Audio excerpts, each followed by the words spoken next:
J'aimerais revenir sur un petit point que je me suis noté ce matin, qui était que Tesla finalement n'a pas dit son dernier mot, et je vais te dire pourquoi.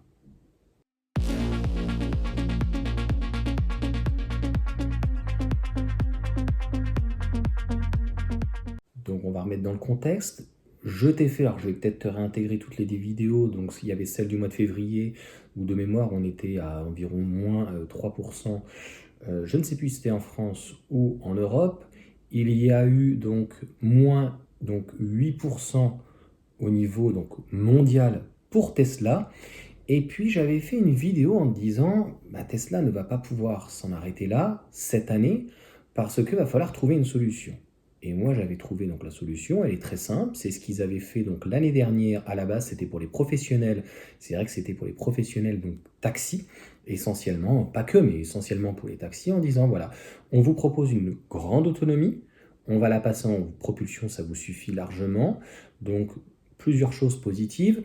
Qu'elles soient en propulsion en 4 roues motrices, un taxi, ça lui suffit largement. Les taxis, souvent, étaient plutôt en Mercedes, et d'ailleurs, des propulsions, très souvent, donc des 220 CDI. Encore une fois, je ne généralise pas. Il y en a qui sont en V6, il y en a qui sont en RAV4, il y en a qui sont en Corolla, il y en a qui peuvent être en Mégane E-Tech, etc.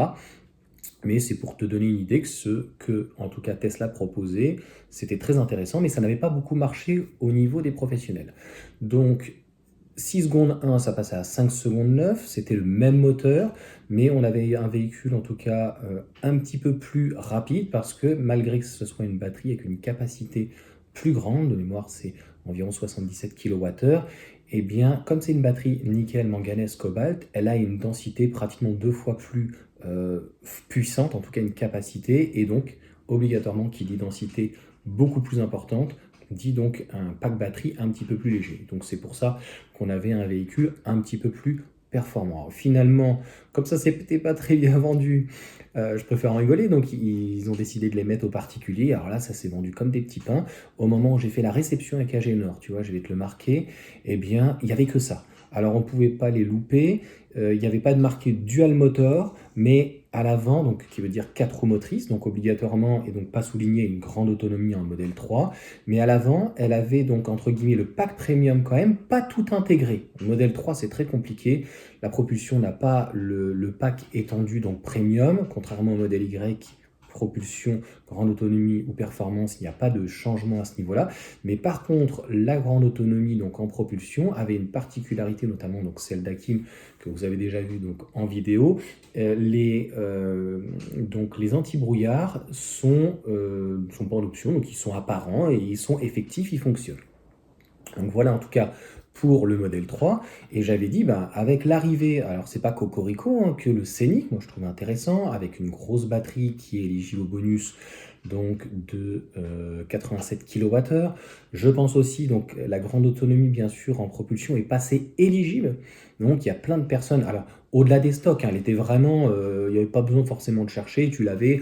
En gros, c'est tout de mémoire, je crois qu'elle était à 44 ou 45, et donc ceux qui avaient moins 5, je crois, je ne veux pas dire de bêtises, étaient aux alentours de 40 000 euros, sans compter toutes les autres aides qu'ils peuvent avoir. Donc Hakim pourra le confirmer, je crois qu'il a dû la toucher dans ces eaux-là, 36 ou 37 ou 38, avec une aide, une reprise.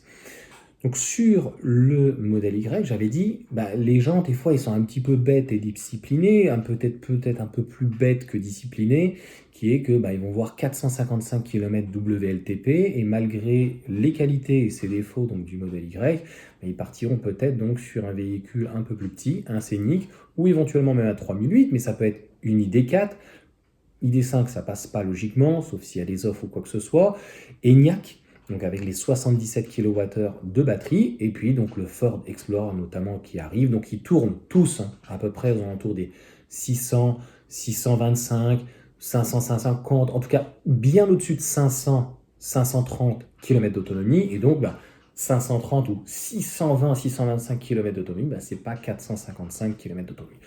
On va parvenir sur ce débat, qui est que quand tu prends un modèle Y qui va charger pratiquement 2 fois plus vite qu'un Scénic par exemple, avec une très grosse batterie de 87 kWh et qui va mettre à peu près 35 minutes, l'autre va mettre entre 18 et 22 minutes, finalement le résultat est le même.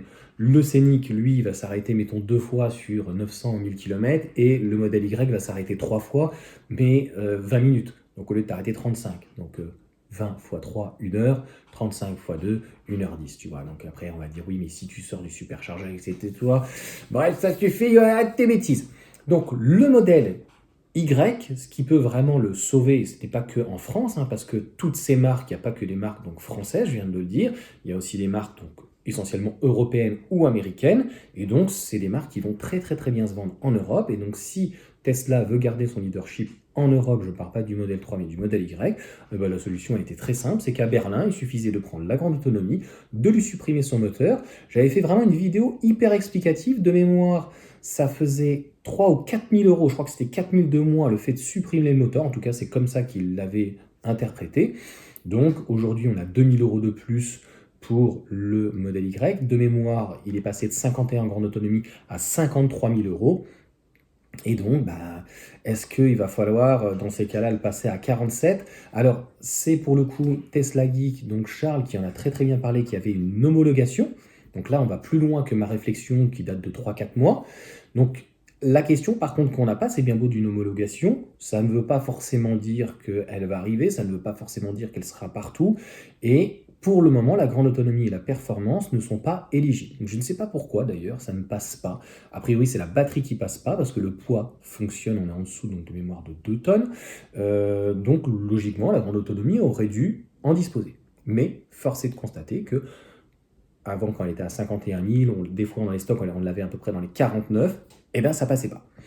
Donc là, aujourd'hui, en tout cas, un modèle Y grande autonomie qui est à 53 000, donc là, je revois ma copie, parce qu'à un moment donné, c'était 50, 49, 51 000.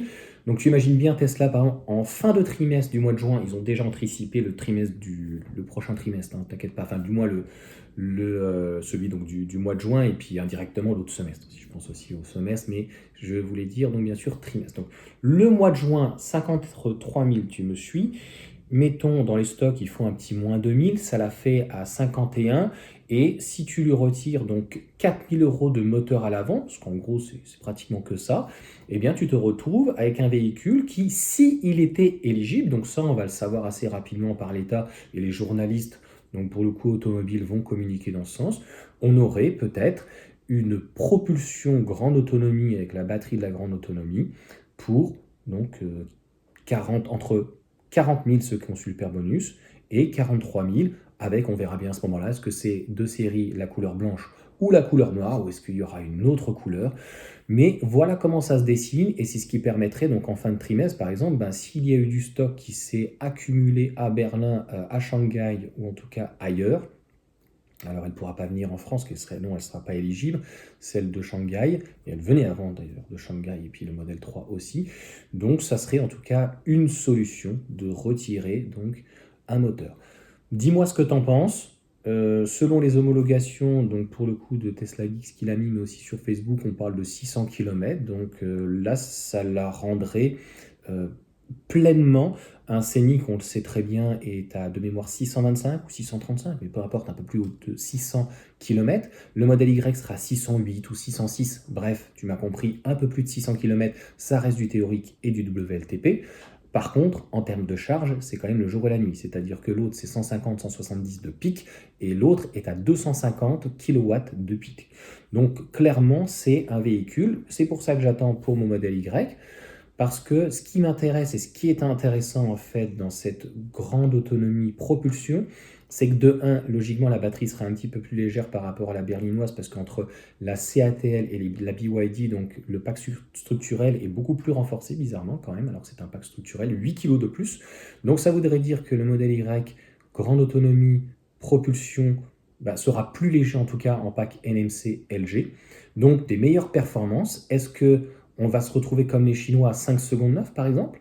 Donc c'est sûr que pour moi, c'est banco, une belle petite propulsion, et au lieu d'être à 6 secondes 9, peut-être à 5 secondes 9, 5 secondes 7, 5 secondes 5, je ne sais pas. La grande autonomie en 4 roues motrices est à 5 secondes.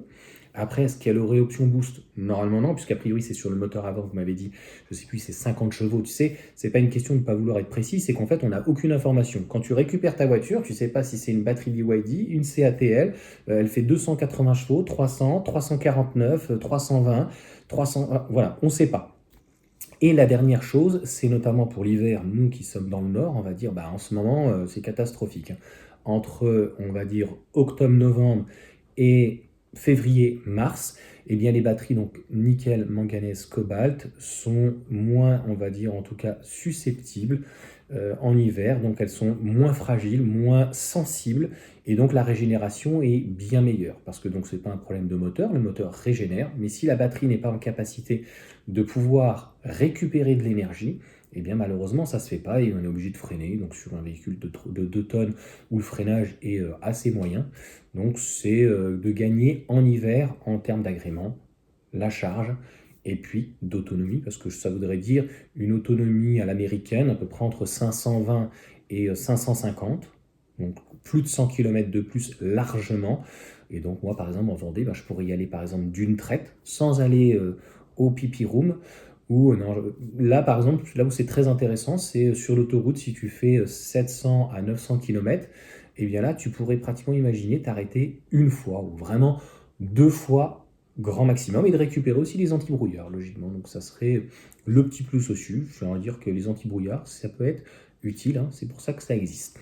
Donc voilà pour cette petite vidéo donc, de vulgarisation. On est début avril. Je pense que si on devait avoir des nouvelles de ce modèle Y, ça sera dans ce deuxième trimestre, avril-mai. Si on n'a pas de nouvelles d'ici juin, ça sera plutôt pour le prochain trimestre. Et je te dis, vu qu'elle est à 53 000 euros, ça sera certainement dans les stocks. Donc un rabais plus une réduction due au fait qu'il n'y ait plus le moteur avant. Mais ça fait beaucoup pour un moteur, hein, parce que ce n'est pas réellement la valeur du moteur, hein. Le moteur à l'avant, il est assez petit, c'est 2-3 000 euros, mais en tout cas, il le ferait répercuter de cette telle manière que de mémoire, je te dis, la Model 3, c'était entre 43 et 45 000, donc une super offre. Et encore une fois, c'était destiné aux professionnels. Ça n'a pas rencontré un super succès. Et par contre, au niveau des particuliers, je pense que, ben moi je te dis, sur la réception à Maurepas, on ne voyait que ça. Donc clairement, s'ils veulent vendre du modèle Y et persuader les gens avec un super véhicule, les gens ne font pas du tout attention à la chimie, mais c'est vendeur. Vraiment, c'est la conclusion de la conclusion que je résumerai. Là, ça serait l'atout par rapport aux autres. Un pic de 250 kW, un véhicule plus performant, un véhicule un peu plus léger, et donc un véhicule où on aurait moins de problèmes de régénération.